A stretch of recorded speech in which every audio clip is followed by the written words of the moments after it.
Yeehaw, it's time to look at backwards marching. So if you watched my forward marching video, this one's gonna function quite similar to that one. So first we're going to watch a video of me marching, and I want you to see what you can observe, and then we'll break it down. So this time I added cool drum music, so enjoy. Woohoo! Okay, let's talk backwards marching. So I'm just gonna tell you right off the bat that backwards marching is like 100 times easier than forward marching. But that said, it's harder to get it to look right and to feel right and all of those things too. So keep that in mind.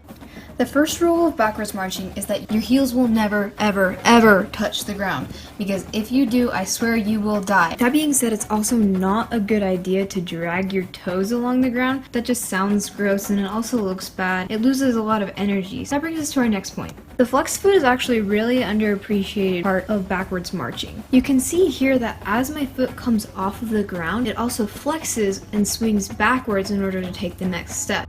This is also going to play a really important role in keeping that nice straight leg technique and keeping our knees as straight as possible. I pause it right here to show the crossing count and that it's almost exactly the same as the crossing count for the forward marching video.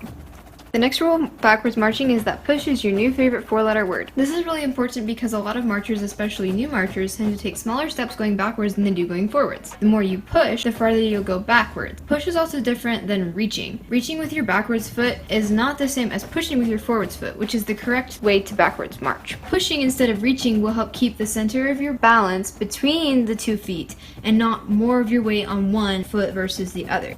Alright, that pretty much sums up backwards marching. Like I said, it's a lot easier than forwards marching, but that doesn't mean it's not important.